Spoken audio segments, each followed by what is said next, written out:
Hey, what's up? I'm Kyle. This is my 2024 Camaro 2SS, and these are my top 5 favorite things about it. Okay, number 1 off the bat has to be looks. It's sharp, it's sleek, it's aggressive, but it's not overstated. In my opinion, you can park this car next to any car, any group of cars, or cruise along with any group of cars, and it'll look like it belongs there. It really holds its own in the look department. I just think it has such a nice, commanding presence, but it's not too in your face. Unless you want it to be, which is another thing I like. You can go crazy with the looks if you really wanted it to be. But I haven't done much of this car. I've done a front lip, side window louvers, and a rear window louver, and window tint. And I think it looks fantastic. It's not even lowered. But this is definitely one of those cars that I have to look back at every time I park it. It just has the proportions. It just has the body lines. I don't know, what else can I say? I think it looks really, really good. So good, in fact, that we have a chopper fly over to come check out the body lines of this car. Also in the looks department, and I might be biased because this is my car, but I really love the color with this chassis. This is shark skin gray metallic, or shark skin metallic gray, and I think that it just complements this car really, really well. I've had a white WRX and a black BRZ, and I think that this silver gray metallic is the perfect in-between. Literally, the white WRX was great. It looked good in almost every light, but when it was a little bit too bright, you would lose the details of the car. With a black BRZ, it only looked good when it was bright out, but then once it got a little bit darker, you would start to lose the features that made the car look as good as it did. But with this silver and the body lines of this car, I think it just complements it really, really well. Not to mention, it's got that classic American muscle silhouette. You got the long hood and then the slick roof. Man, it's just got such a presence about it. And I think that's one of the things that really drew me to this car, is that when I say it has presence, I mean that it's not subtle about its aggressive body lines.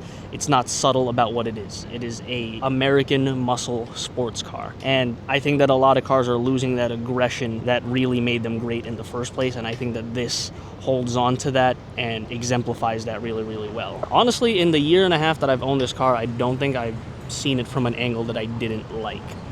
It looks great from like the rear up, you know, the taillights, that hip line that I mentioned. Some people don't like the louvers. I love the louvers. I just think in general, this is a really good and sharp looking car. And to top it all off, there's the fact that you can do as much as you want to this car or as little as you want to this car, and it'll still look great. You can put some canards on this, you can put a big wing on it, and it looks like it belongs, it looks like it makes sense, and it actually has the power to back it up. Or you could just go minimalist and just have no tint on your windows. You can have nothing. You can have no wing, no louvers, don't even have to lower it, and it'll just look sleek, and it just looks like it belongs in your driveway. You like how I got my American hat on? It is summer, and it is very hot. It's about 86 degrees, and it's only 9:30 or 10 in the morning. We're gonna have the hat on, and I have somewhere to put the mic.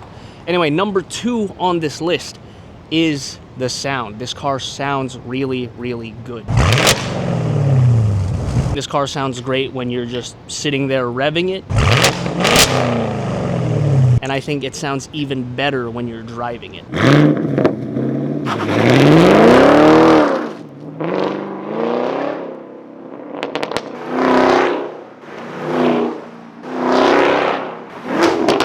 The exhaust in this car, even with just a muffler delete, is so auditorily rewarding. It lets out these amazing pops and bangs, and it just hits the right way. Oh my God. Honestly, I love how this car sounds with just a muffler delete. I can't imagine how good it's gonna sound with a fat cam in it, with some headers, you know, but we'll get to that down the line. All right, my number 3 favorite thing about this car is the interior. And this might be polarizing, but this is just what I've gathered and what I've felt from living with this car for a year and a half now. Let's get into it. Personally, I love the interior of this car. This is a 2SS trim, which means that I've got the nicer leather memory heated and vented seats. It means that I do have the ambient lighting. You've got a nice steering wheel with buttons that make sense. You've got a nice little screen in the middle that tells you your information. You can have your digital speedometer and your performance information there, oil temps, all that good stuff. And it's also got the analog gauges, which I actually love. I'm not a fan of cars that are too reliant on screens, and I think this does a really, really good job keeping everything analog that needs to be analog, and then like the creature comforts like like your infotainment and whatnot are nice and accessible. Matter of fact, it's getting really hot. Might as well show you guys. As you can see, we got the nice ambient lighting on the inside. I love that everything is where it needs to be, and where it needs to be makes sense. Like the steering wheel has just the right amount of buttons. It's not a crazy amount of like a calculator here and then a keyboard here for some reason. It's just simple. The dash makes sense. You got analog gauges. I think everyone is trying too hard to go full digital. And then what they do is they make a digital dash and then they program gauges that look analog into them, and then it's just why, you know? Whenever I watch videos on the Camaro, this is everyone's favorite thing about it, and I have to say I really, really love where these air vents are. What are you doing, bud? Uh-oh. All right, I'm gonna go ahead and move, and then we'll talk about interior some more. That dude came in hot as hell too. Like he was just kicking up dust, but containers got to get put down, I guess. It's just a good sounding car. Alright, this seems like a better place. Now, I don't know if you know this about me, but I make videos for car dealerships. That's my full-time job. And because of that, I have the privilege of being in and around a lot of cars. New cars, older cars, especially new cars. That gives me a pretty good range of levels of luxury and qualities of interiors. I can tell you that the Camaro 2SS is pretty decent. It's not the best. It's definitely not like hyper luxury like Mercedes. And though this interior is almost 10 years old and was pretty much established in 2016, it still holds up to this day. There's no crazy attempt to put screens everywhere like they do in the new Mustang or like they do in a lot of new cars. But there's no old and outdated technology in here that shouldn't be, at least. You know, like your HVAC controls are all basic and they make sense. Your buttons are all basic and they make sense. Your infotainment is a nice simple screen. It doesn't wrap around the dash. I don't need an ultra wide monitor for the interior of my car. I just want something that I can easily access my music, my maps, and whatever other apps I use, and this does that very well. I just like the simplicity and cleanliness of the Camaro 2SS interior. Doesn't do anything crazy. It's got good ambient lighting, and the seats are nice and comfortable and leather, and they've got the memory function and the heated and vented aspects of them. I don't think you really need much else other than that. There's nothing in here that is egregiously old that makes the car feel dated, like some Dodge interiors, you know, and it doesn't feel cheap. The leather feels nice. There are some like creaks and rattles. Obviously, this is a GM product, so I'm not expecting like Maybach levels of quality. But when you understand what you're getting into and you understand that there are cars that are even more expensive than this that have worse interiors, you really get an appreciation for simple, clean, and well done. And that is this interior. Everything makes sense. It's comfortable for the passenger and the driver. You have access to all the controls you need to have access to, and you're not inundated and bombarded with screens. I cannot state this enough. I hate with a passion the cars that tie your HVAC controls to your screen. Like you have to tap to the home and then you have to scroll to your HVAC setting and then you hit the HVAC and then you hit your AC. It should never, ever, ever be like that. It should just be like, hey, it's hot, boom, hit the button, AC's on. I don't want to get swamp ass in the summer, boom, vented seats on. It's a little bit cold, boom, heated steering wheel button. Stop trying to put a gaming setup in my car. My number 4 favorite thing about this car are the driving dynamics. My general experience with this car and how it drives is overall and overwhelmingly positive. The shifts feel confident and reassuring. The clutch isn't too light or too heavy. Personally, I hate when clutches are too light. I hate the feeling that I'm gonna kick a hole through my floor when I want to shift gears. Conversely, I don't like clutches that are too heavy. I've driven cars with aftermarket clutches and they are ridiculous, especially because this is a daily driver. I mean, I don't daily this car, but I could if I wanted to.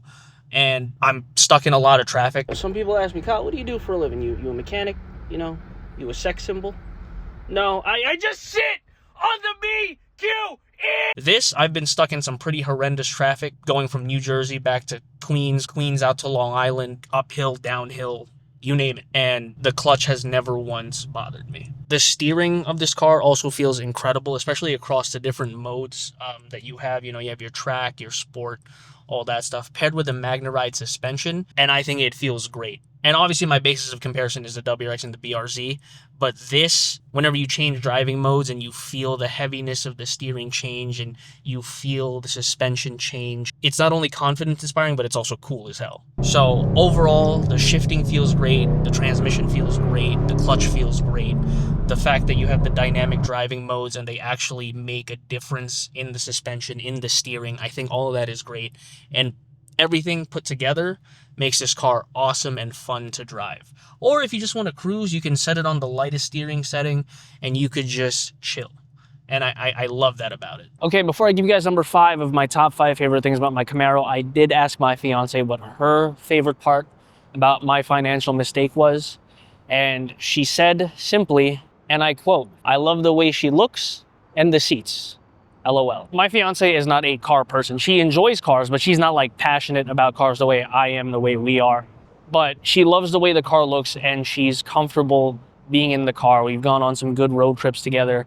And if your passenger isn't comfortable, especially if your passenger is your fiance or your wife or your significant other, it's not gonna be an enjoyable car to live with long term. So I love that she loves the car and that she has found a nice place for her in the car. That being said, let's get to number 5. So my number 5 favorite thing about this car, my 2024 Camaro 2SS, is overall its versatility. This is not a one-trick pony.